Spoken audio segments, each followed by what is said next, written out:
welcome to Sheena's homestead. Today we are going to Hobby Lobby. I love Hobby Lobby. Hobby Lobby is the best. It's a crafter's paradise. I feel sorry for you people out there who don't have a Hobby Lobby.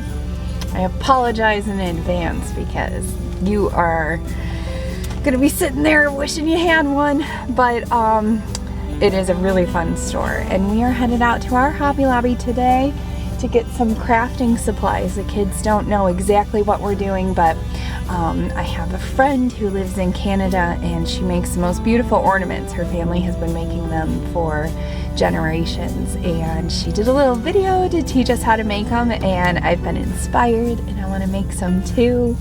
And the kids can make them, and we'll show you all the steps and all the things you need to get, but we're gonna take you along with us to Hobby Lobby.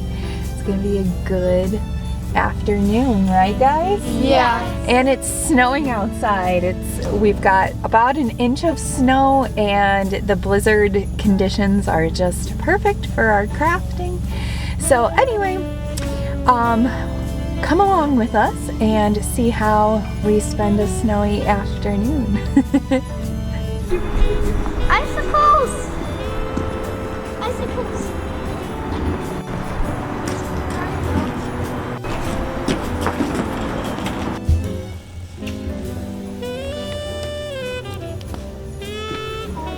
Okay, so now we're going to need some pins.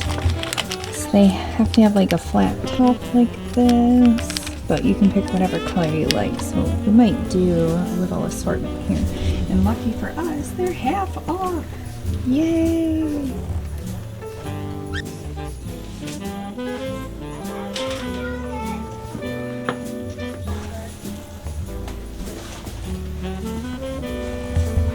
Kaylin, which ones do you like? I like...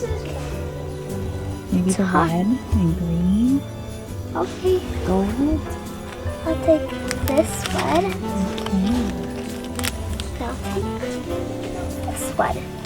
Okay, put them in.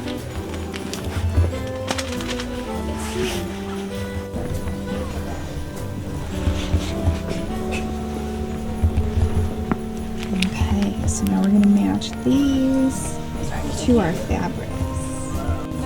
Okay, so we found these in the Christmas section instead, and they are way cheaper than the floral foam bottles, because these are 70% off, so woohoo!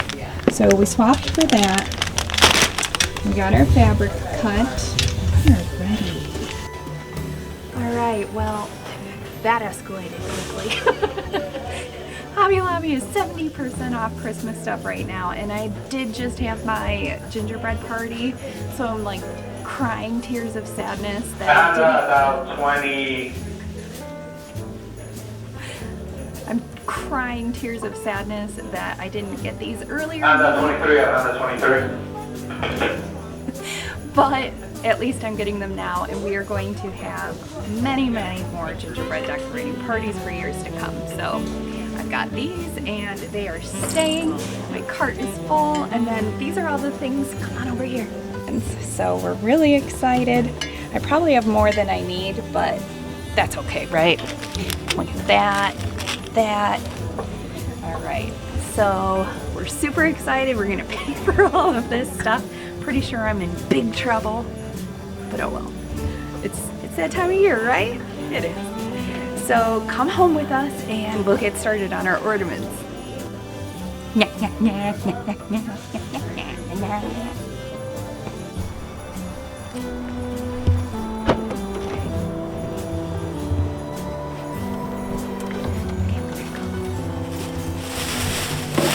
Okay, so now we're gonna get all our stuff inside and start crafting.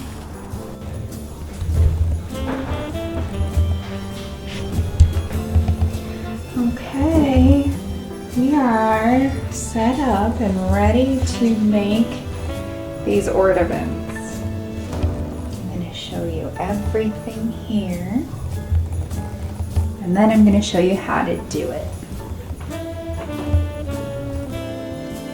Hi everyone, welcome back to day 2 of ornament making. We got carried away with all of our activities yesterday. We didn't end up getting to start. So I took this morning to organize things and pull stuff out. I actually have a huge collection of Swarovski crystal and other beads and things because I used to make jewelry when I was younger.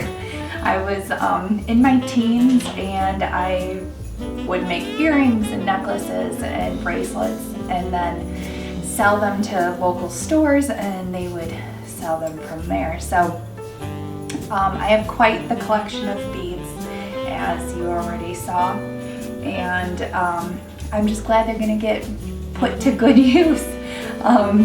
So let's start our ornament making process. I was experimenting just a little bit because I haven't done this before. My good friend Cass in Canada did a live video to show how she makes these and a couple examples of how her family has made them for generations.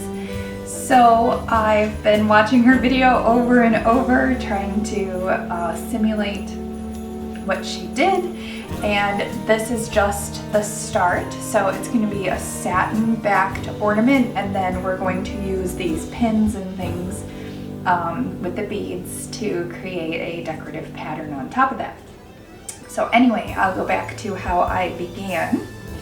And this is what you want to start with. It is a foam ball and it has a seam. She said that the seam is important so that you have a straight line to use and measure off of. Now I could not find my fabric tape measure.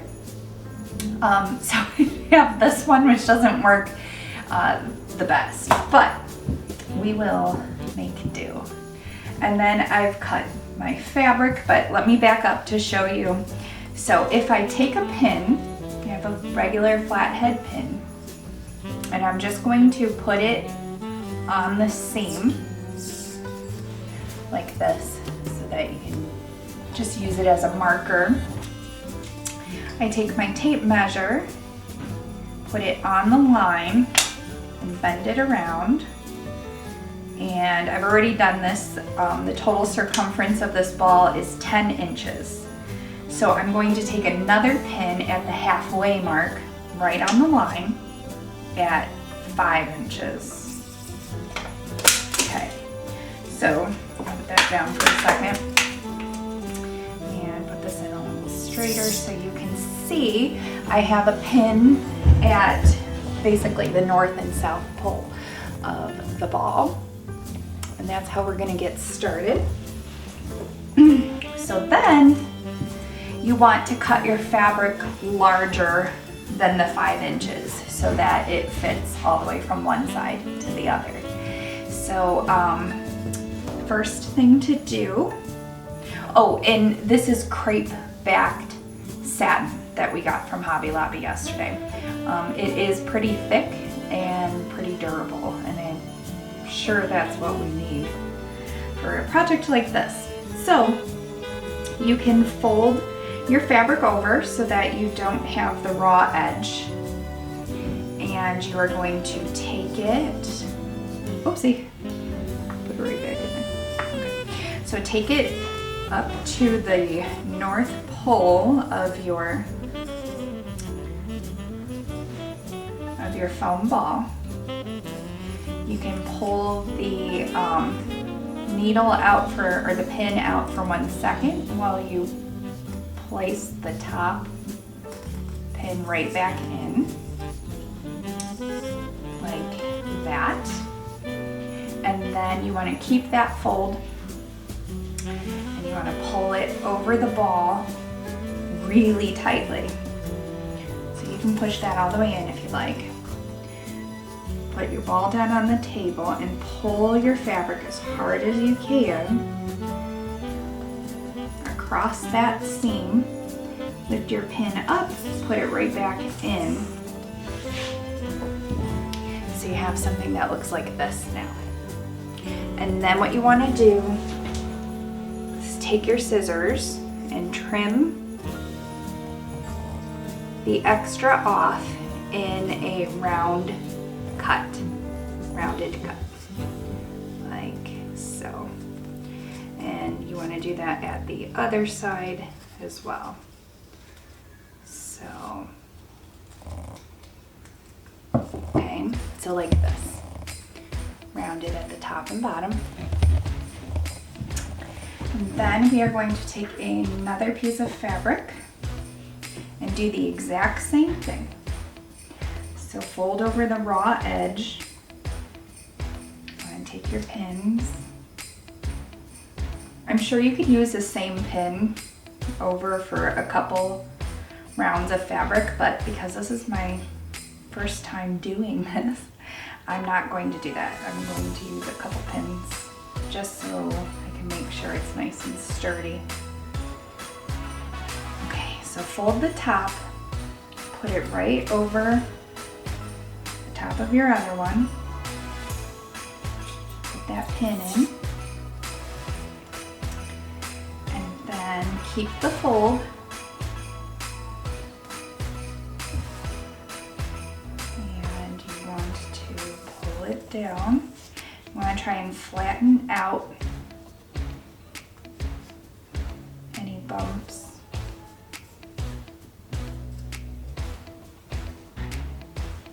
Use your finger like this so you can see it's kind of like an accordion there over the top. Make sure it's nice and tight. And put your second pin in at the bottom. Just like that. So then we're going to cut again in a rounded pattern. We're probably going to make my strips a little thinner.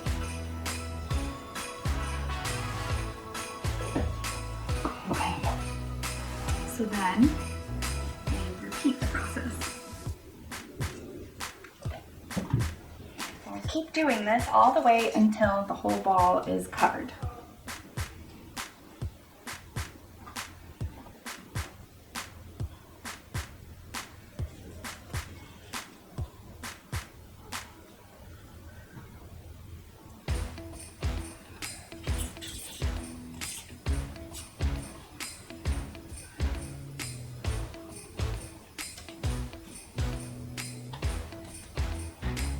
You can pull through on the other side while you adjust everything, just to make it as flat as you can.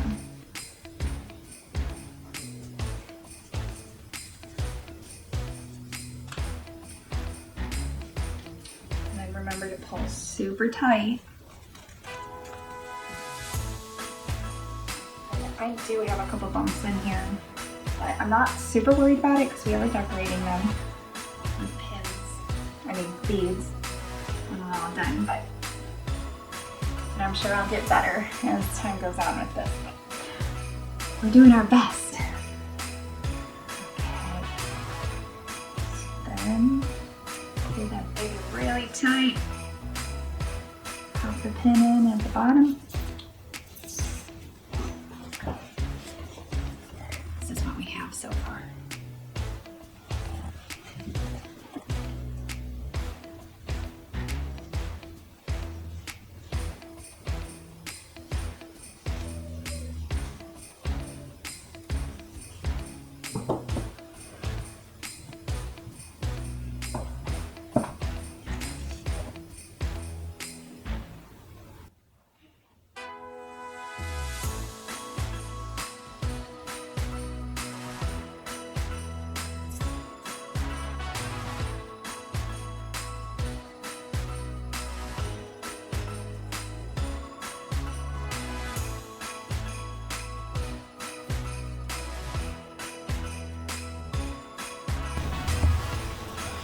Okay, so there you can see that I'm making little pleats all the way across, and I haven't cut this part yet, but I'm gonna cut it in a round shape, and then we'll just keep moving on until the whole ball is filled.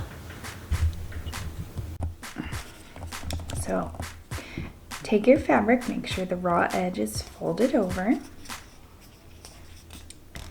place that at the top and put a pin.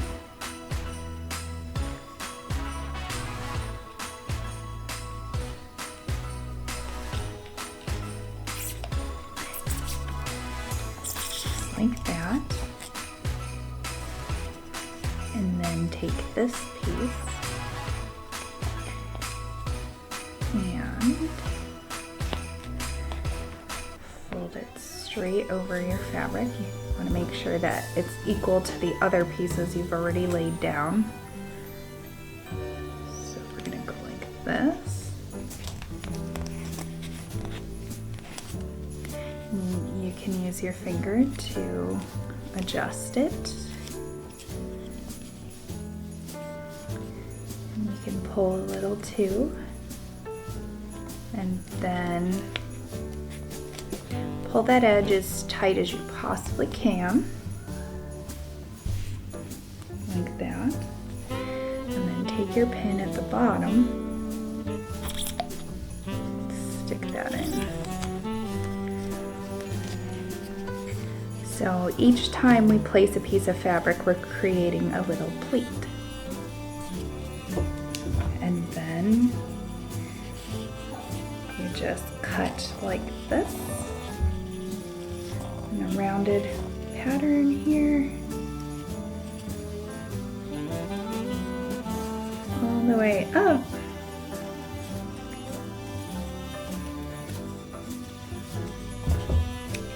And discard that and then begin again.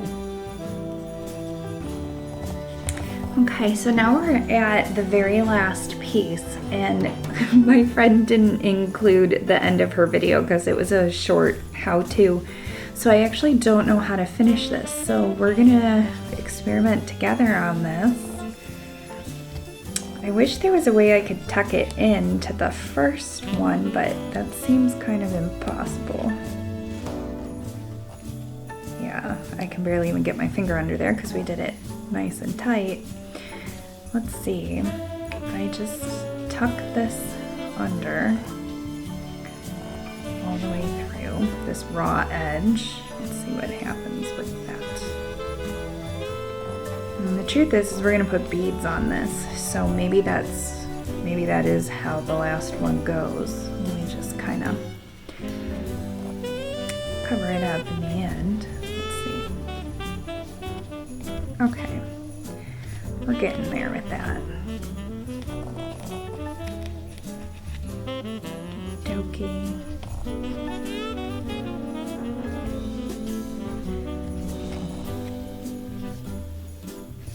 I'm gonna have to ask her how her family did the end.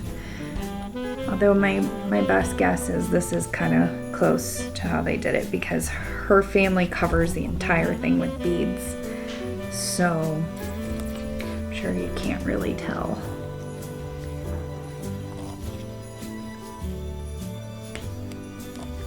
Yeah, I'm just gonna kind of fold this over, stick another one in like that.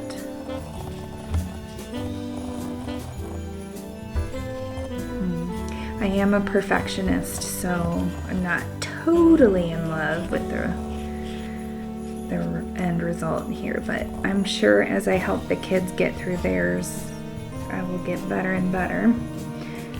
I'll let you know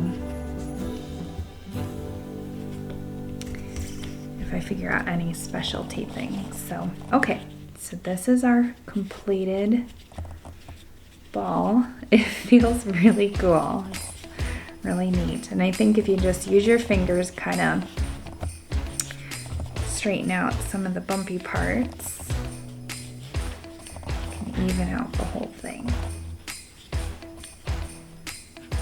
But not too bad for my first time. What do you think? Good or bad? Good or bad? I hope you like it. And now that we're finished with our ornament, you can see the top and the bottom are kind of like a raw edge. So we are going to work to cover that up. Just cut off a little more here. we are going to work to cover that up with these pins. So these pins are like corsage pins, and I'm thinking I probably should have gotten ones that are even longer than this. I do have some jewelry pins here, but these are more, they don't have a sharp edge, so I actually don't know if it'll go through or not. Maybe not. So I may in the future order bigger ones. Okay, I'm back and I've decided that I'm going to cover the top and the bottom with a trim. My grandma was an artist. She was incredible. She made porcelain dolls, she painted, she drew, she sewed, and never had any formal training. She was incredible. And she left me a whole bunch of trims and really beautiful things. So I think that'll make this ornament even more special by using her things. And I think what I'll do is kind of just make a circle on the top and bottom, kind of like this. I'm gonna hot glue it. And then we can stick our pins in all over. But I will be right back. I'm gonna do this and then you can watch me put the pins in. And all the pretty little beads. I'm back, and like I said, I found this awesome trim and I glued it to the bottom and to the top with hot glue. And I also included one of these little gold cord ornament ties that I found in my basement. Literally, if you look long enough in my house, you'll find everything you need to do any craft in the world, I swear. But anyway, yeah, so I incorporated that when I was gluing it in so that it's nice and sturdy. The pins won't come out on the top or the bottom. It won't unravel. So now we can get to decorating. So I'm gonna leave that there. And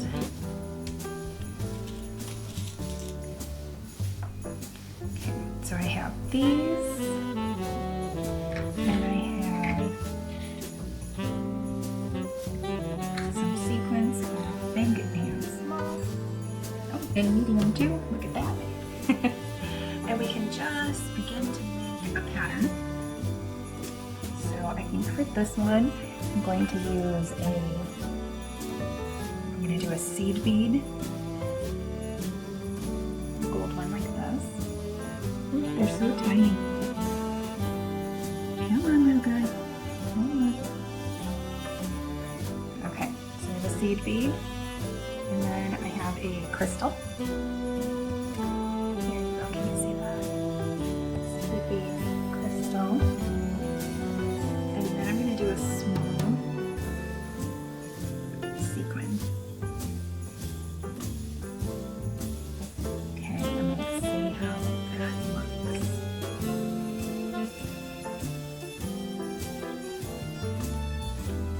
Ooh, that looks great. So now we're going to make a design with that, and I'll probably repeat that pattern.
who's sitting here watching and helping.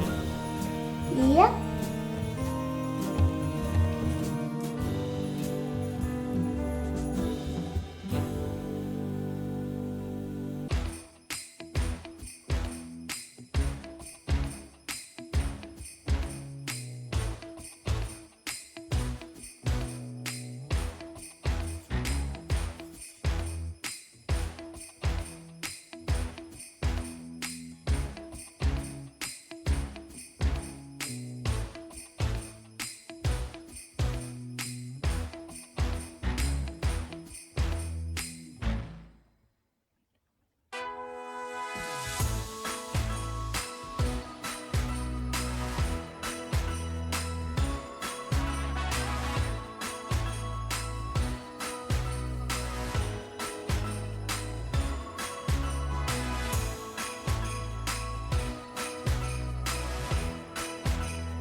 Okay, so I got smarter and started doing 5 pins at one time. They're exactly the same pattern. So then I just lay them down and then I can pop them right back in. Right where I need them to go.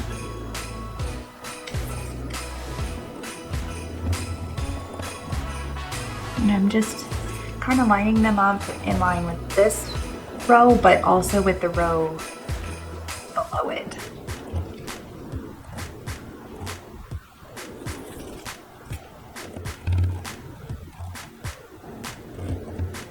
And while I am trying to get as perfect as possible, I also, oh, this guy is missing a crystal. I also like the look that it's not perfect like the store, and that it does look handmade. So it's kind of a combination between trying to get as perfect as you can, but also letting it still look like somebody made it. And it wasn't mass produced at the store. I'm going to do another set of 5.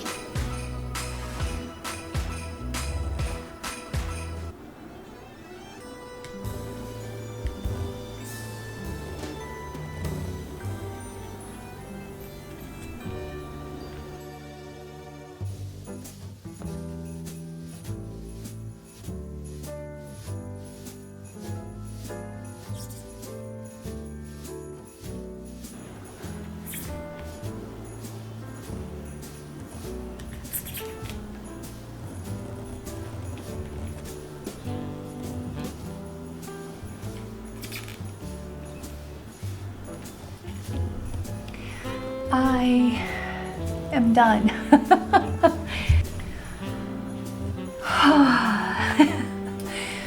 That took me a lot longer than I thought it was going to. I'm pretty good at crafting really fast, but it took a couple hours. I loved it and I would definitely do it again. Here is my finished product. It is really, really beautiful, and now I have all kinds of ideas of what I want to try next in colors and such. But that is all for today because whew, that really took a long time, but I'm positive that my family will cherish this ornament for generations to come. And I kind of want to put together like a girls' party of my mom and my sister, my grandma and I, and kind of see like what else we could come up with and kind of have a good time with it. So this is most definitely a fun craft to do. I'm going to try it tomorrow with the kids so that each one of them can make their own. but I kind of wanted to do this with you alone first so that we didn't have too many questions, and because it was my first time figuring it out, I just wanted to do it alone with you so that we could see how it works, and I love it. I really do. I think it's super cool and definitely worth the time. Just make sure you have at least a whole day, especially if you haven't gone to get all of your supplies yet. So yeah, I think it was a really fun one, and I'm really proud of this. So it's gonna hang out our Christmas tree, and I'll show you in just a second. But thank you so much for spending your day with me. I know there's plenty of other things that you could be doing, but I really, really appreciate that you come along with me on these journeys, these trips, these crafts, gardening, cooking, planning for parties, all of the things that I do on a weekly basis. So thank you so much, and in the spirit of Christmas, I really appreciate you, and I hope that you're all having a great Christmas season. I know that this time of year can be really busy, and although it's a really fun and happy time of the year for some, I know that others can struggle with that when you miss people that used to be in your life and no longer are. So I send many blessings to you if that is your position, and I hope that you can still find the spirit of Christmas along the way. And thank you again. Please like, comment, and subscribe. It means the world to me. I appreciate it. Thanks all. Have a good night.